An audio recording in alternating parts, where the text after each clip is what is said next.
Hi, this is Richard Romano, Senior Analyst for WhatTheyThink.com, and welcome to the educational video series sponsored by Enfocus. And we're talking with Eli Cloots, who's the Director of Product Management for Enfocus. Thank you for joining us. You're welcome. Now, Enfocus has just recently gotten into automation in the past several years. What's your basic strategy in terms of automating people's workflows? Well, we've seen that there's a lot of improvement and automation that can happen. We see that there's these islands of automation. You've got the workflow system, you've got Pits Observer doing the pre-flight automatically, but there's no link between all of these things together.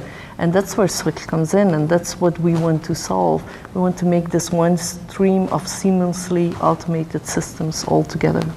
Now talk a little bit about Switch and how that integrates with other people's workflows that may already exist or their own production. Well, we actually have a platform for that, which we call Crossroads. Crossroads World is a location where you can find all of the different tools and systems that you can automate together with Switch. And our goal really is to take what is already there, put it inside one flow and make it one automation package. Now what are the sorts of things that companies can use Switch to automate? Well, what we see a lot is that file intake is still a very manual process. Files need to get in through different means. You've got the problem where all of these files need to be renamed consistently, even though you ask your customers to use those naming conventions, they don't always do that. And then archiving is also a big problem. So that's something we see that is put before and after a lot of systems. And then we've got the link together with anything that has to do with getting the file to the RIP as soon as possible.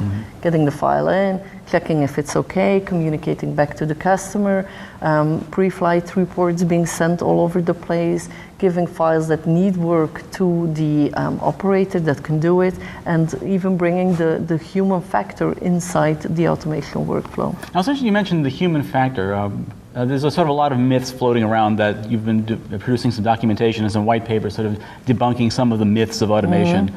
For example, that it's kind of replacing people's jobs with a computer and that sort of thing. But that's really not what your approach to automation is about at all, is it? No, it's definitely not the goal to replace people. What we see is that competition is harder, margins are going down, so you need to do less with more. Now you can drink a lot of coffee and you can work very late, but we all prefer to go home sometime in the day, right?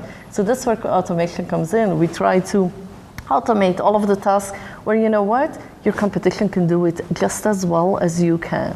And then you can concentrate on everything where you can compete with the competition, which is service, relating to your customers, fixing their files, solving their problems, all of that, all of those things can be added as value.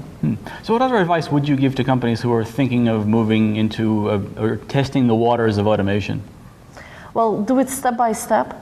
Don't throw your whole world upside down and don't just do it all together because then you'll lose your way. It will become an enormous project and you will not get your return fast enough. So we really are there for the gradual approach. You start step by step. That's also why we built up the solution modularly, where we really want to allow people to just do a little bit and then add a little bit of automation to that. And in the end, you'll have your whole world automated, except for where you can add value. Great. Well, thank you very much for joining us. Thank you. Bye.